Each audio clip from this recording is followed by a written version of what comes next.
Sword Art Online takes place in the first virtual reality game of its kind, allowing players to control their characters with their minds and experience the world with all of their senses. Once the game goes live and 10,000 players log on, the creator of SAO traps them in the game, and their only way out is to reach the 100th floor and beat the final boss.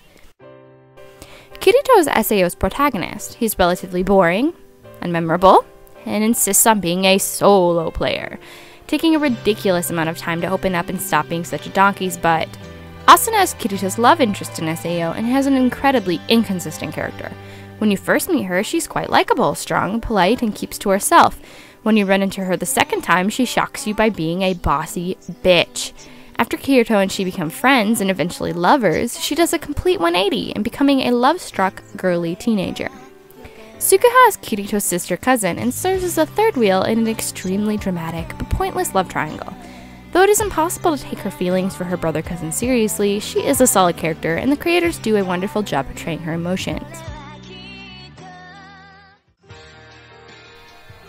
Sword Art Online is split into two distinct story arcs, SAO, episodes 1 through 14, and ALO, episodes 15 through 25.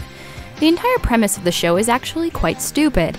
After realizing that 10,000 people are trapped in a video game, hundreds of the brightest people on the planet would work to fix the problem. They would hack into the game or figure out a way to safely remove the helmets in a matter of weeks to months. Yet our poor characters are trapped in the game for years. The show also suffers from excessive time hopping. The second episode begins 2 months after the end of the first and is only one of many such time jumps. This jumping forward in time and floors encompasses the first half of the SAO story arc and is exhausting and confusing. The story begins to flow better halfway through the arc when the time jumping slows and we actually get some character relationships. Characters conveniently act unnaturally and unreasonably when the plot needs to move forward. A good example is in the second episode when our main character lies to his companions, claiming he had purposely withheld the information about the first boss in order to reap the granted item himself. He laughs in all of their faces and saves the group from falling apart. Of course, simply explaining the situation would have been much easier and more effective, but because this is a ploy to explain why he leaves the party, it doesn't actually make any reasonable sense. Another issue I have with the show is the introduction of ALO after the first arc is completed.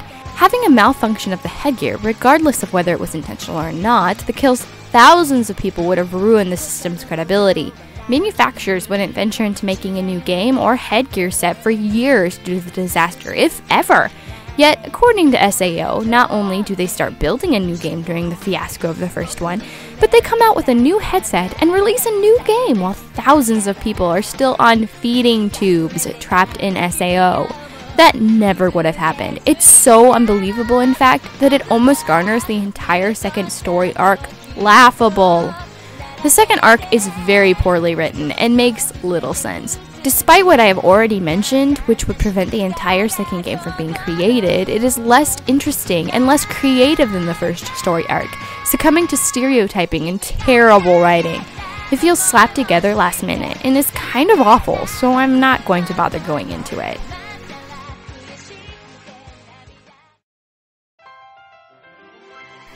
The animation is SAO's saving grace. It's clear, crisp, and clean, with distinct character designs, gorgeous backgrounds, and impressive action sequences that are spread out well throughout the show. SAO took advantage of the setting of the show by creating abundant areas and stunning scenery. It really is eye candy.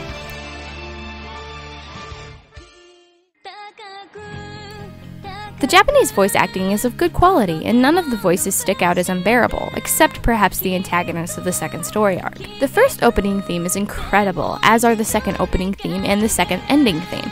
All three are catchy and some of the best themes I've ever heard. On top of that, the sound itself is all around very good, and the music fits in well with every scene. It's got some incredibly dramatic music that fits in wonderfully with the action sequences. Overall, SAO is an average anime with a very intriguing premise, but wasted potential. If you're looking for an alright anime that's pretty and has good music to waste some time, go for it. Just don't expect anything more than a mediocre plot. C+.